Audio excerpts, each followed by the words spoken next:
सन 1888 London की अंधेरी गलियों में एक खौफ पनप रहा था।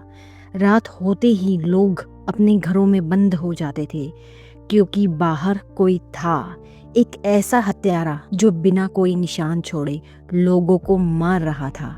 लोगों को नहीं कहना चाहिए, औरतों को मार रहा था। और सबसे डरावनी बात, कोई नहीं जानता था कि वह कौन है। यह कहानी है जैक द रिपर की।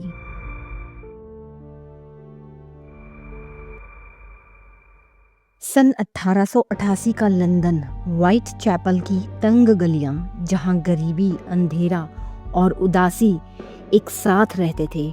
यहाँ रातें सिर्फ अंधेरी नहीं होती थी, वे डर से भी भरी होती थी। सड़कों पर धुंध छाई रहती थी, कम रोशनी, सन्नाटा, हर मोड़ पर एक अनजान खतरा। यह इलाका लंदन का सबसे गरीब हिस्सा था। ऐसा इलाका जहां कई लोग सिर्फ जिंदा रहने के लिए संघर्ष कर रहे थे। और फिर एक के बाद एक भयानक हत्याएं शुरू हुई।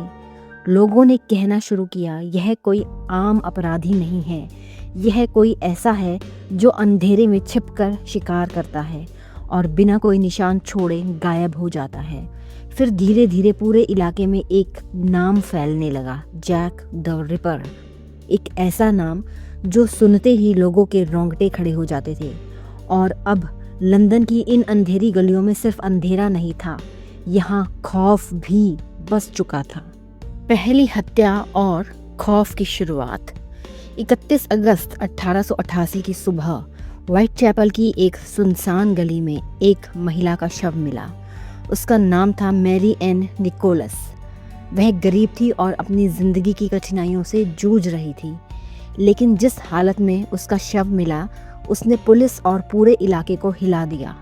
उसका गला निर्दयता से काटा गया था और शरीर के साथ कुछ ऐसा किया गया था जो उस समय के आम अपराधों से कहीं ज़्यादा क्रूर, अमानवीय और अलग था।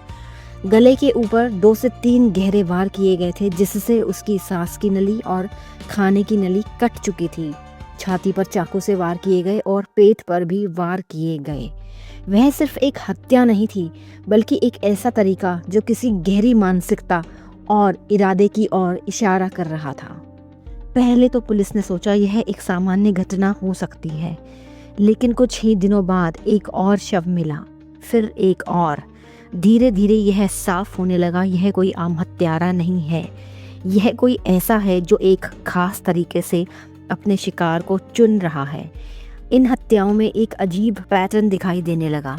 शिकार वही, गरीब और अकेली महिलाएं, जगह वही, व्हाइट चैपल की अंधेरी गलियां, और समय वही, रात का सन्नाटा। और हर बार हमला तेज, अचानक और बेहद सुनियोजित होता था। सबसे डरावनी बात यह थी, कातिल हर बार बिना कोई निशान छोड़े गायब हो जाता था। पुलिस के लिए यह मामला अब एक नाइटमेयर बन चुका था, क्योंकि जितनी तेजी से हत्याएं बढ़ रही थी, उतनी ही तेजी से डर भी फैल रहा था। और फिर एक दिन एक नाम सामने आया, एक ऐसा नाम जो हमेशा के लिए इतिहास में दर्ज हो गया, जैक द रिपर। हत्या की खबरें धीरे धीरे पूरे लंदन में फैलने लगी। लोग डरे हुए थे और पुलिस अब भी कातिल से एक कदम पीछे थी। तभी घटनाक्रम में एक नया मोड़ आया। पुलिस और अखबारों को कुछ खत मिलने शुरू हुए। इनमें एक खत जो सबसे ज़्यादा मशहूर हुआ, जिसे डियर बॉस लेटर कहा गया। इस खत में लिखा था कि वह पुलिस को बेवकूफ़ बना रहा है। इसी खत में पहली बार उसने अपना नाम लिखा था, जैक द रिपर। इसके अलावा कुछ और खत भी आए जिसमें कातिल ने पुलिस का मजाक उड़ाया, उन्हें चुनौती दी खुद को पकड़ने की, और यहाँ तक लिखा कि वह फिर से हमला करेगा। एक बार एक पार्सल भी भेजा गया जिसके साथ आया एक खत जिसे फ्रॉम हेल लेटर कहा जाता है, जिसने पूरे शहर में डर को और भी गहरा कर दिया, क्योंकि इस पार्सल में एक मानव अंग होने का दावा किया जाता है। यही वह पल था जब एक अनजान हत्यारा एक डरावनी पहचान बन गया। जैक द रिपर अब सिर्फ एक अपराधी नहीं था, वह एक ऐसा नाम था जिससे पूरा लंदन कांप रहा था। उन खतों में लिखी बातों ने डर को और भी बढ़ा दिया था। लोगों को लगा कि यह कातिल सिर्फ हत्या नहीं कर रहा, बल्कि डर का खेल भी खेल रहा है। लेकिन एक बड़ा सवाल आज भी है, क्या ये खत वाकई उसी कातिल ने लिखे थे या यह सब मीडिया और अफवाहों का हिस्सा था? क्योंकि उस समय अखबारों के बीच खबरों को सेंसेशनल बनाने की होड़ थी और हो सकता है कुछ खत सिर्फ लोगों का ध्यान खींचने के लिए स्मार्टली प्लान किए गए हों। लेकिन सच जो भी हो, एक बात तय थी, जैक द रिपर अब सिर्फ एक नाम नहीं था बल्कि एक खौफ बन चुका था। और फिर आई सबसे खतरनाक रात, डबल इवेंट नाइट, 30 सितंबर 1888। व्हाइट चैपल की वही अंधेरी गलियां, लेकिन इस रात कुछ अलग होने वाला था। कुछ ही घंटों के अंतराल में 2 हत्याएं हुई, इतनी तेजी से, इतनी नज़दीक कि पूरा शहर हिल गया। पहली पीड़िता थी एलिजाबेथ स्ट्राइड। उसका शव एक गली में मिला, लेकिन इस बार कुछ अलग हुआ था। उसकी हत्या तो हो चुकी थी, लेकिन हत्यारा उस पर अपनी क्रूरता नहीं दिखा पाया। जैसे कातिल बीच में ही रुक गया हो, जैसे उसे बीच में ही अपना काम छोड़कर भागना पड़ा हो और इस तरह से उसका काम अधूरा रह गया। और शायद इसी वजह से उसी रात एक और हत्या हुई। दूसरी पीड़िता थी कैथरीन। इस बार हत्यारे ने हत्या करने में क्रूरता दिखाई थी, जैसे कातिल अपना अधूरा इरादा पूरा करने लौटा हो। अब यह साफ हो चुका था, यह कोई आम अपराधी नहीं, बल्कि एक ऐसा कातिल है जो हर बार और ज़्यादा खतरनाक होता जा रहा है। इस डबल इवेंट के बाद पूरा लंदन बहुत गहरे डर के साए में जीने लगा। पुलिस पर दबाव बढ़ गया, लेकिन कातिल अब भी उसकी पकड़ से बाहर था।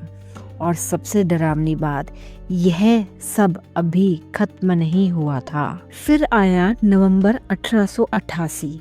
व्हाइट चैपल की वही गलियां, खामोशी और भी भारी थी। इस बार शिकार बनी मैरी जेन कैली।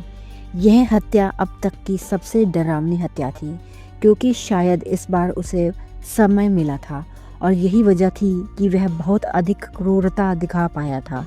और समय मिलने का कारण यह था कि यह हत्या एक बंद कमरे में हुई थी।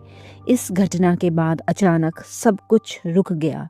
न कोई हत्या, न कोई नया सुराग, जैसे कातिल हवा में गायब हो गया हो।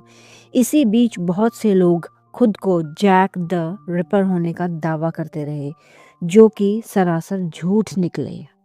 इस पूरे घटनाक्रम के दौरान पुलिस भी सैकड़ों लोगों से पूछताछ करती रही। कई सस्पेक्ट भी सामने आए, लेकिन फिर कुछ तथ्य इस प्रकार सामने आते जो उन सब को जैक द रिपर होने की संभावना को सिरे से नकार देते। दुनिया में कई सीरियल किलर हुए हैं, लेकिन जैक द रिपर आज भी इतना चर्चित क्यों है? इसके पीछे बहुत से कारण हैं। सबसे पहला कारण, वह कभी पकड़ा नहीं गया। न कोई नाम, न कोई चेहरा, बस एक रहस्य जो आज तक जिंदा है। दूसरा कारण, वह सिर्फ हत्या नहीं करता था, बल्कि अपने शिकार पर असाधारण क्रूरता दिखाता था, जिसने लोगों के मन में और भी गहरा डर पैदा कर दिया। तीसरा कारण, यह पहला मीडिया सेंसेशन किलर था। उस समय के अखबारों ने इस कहानी को इतना फैलाया कि यह पूरे देश में खौफ का कारण बन गई और देश के बाहर भी इसने खूब सुर्खियां बटोरी। अगला कारण, लेटर्स और मिस्ट्री। कातिल के नाम से आए खत और जैक द रिपर जैसा नाम, इसने कहानी को और भी डरावना बना दिया। इससे अगला कारण, आज तक अनसुलझा रहस्य। 100 साल से ज़्यादा का समय बीत गया है, लेकिन सच आज भी कहीं छुपा हुआ है। अगला कारण, जैक द रिपर की सभी शिकार महिलाएं सेक्स वर्कर्स थीं और यही कारण था कि वे सभी रात के समय सड़कों पर होती थीं और कातिल के लिए एक इजी टारगेट थीं। आज भी जैक द रिपर की असली पहचान एक रहस्य है। क्या वे कोई डॉक्टर था? क्योंकि एक सर्जन ही मनुष्य के आंतरिक अंगों को ठीक से लोकेट करके काट सकता था। जैक द रिपर की कहानी तो मैंने आपको सुना दी, लेकिन एक सवाल आज भी वही है, जैक द रिपर था कौन? वह हत्याएं क्यों करता था? क्या कभी उसका सच सामने आ पाएगा या वह सिर्फ एक नाम ही रह जाएगा? Jack the ripper. सच है, कुछ कहानियां खत्म नहीं होती, वे सिर्फ रहस्य बनकर हमेशा जिंदा रह जाती हैं।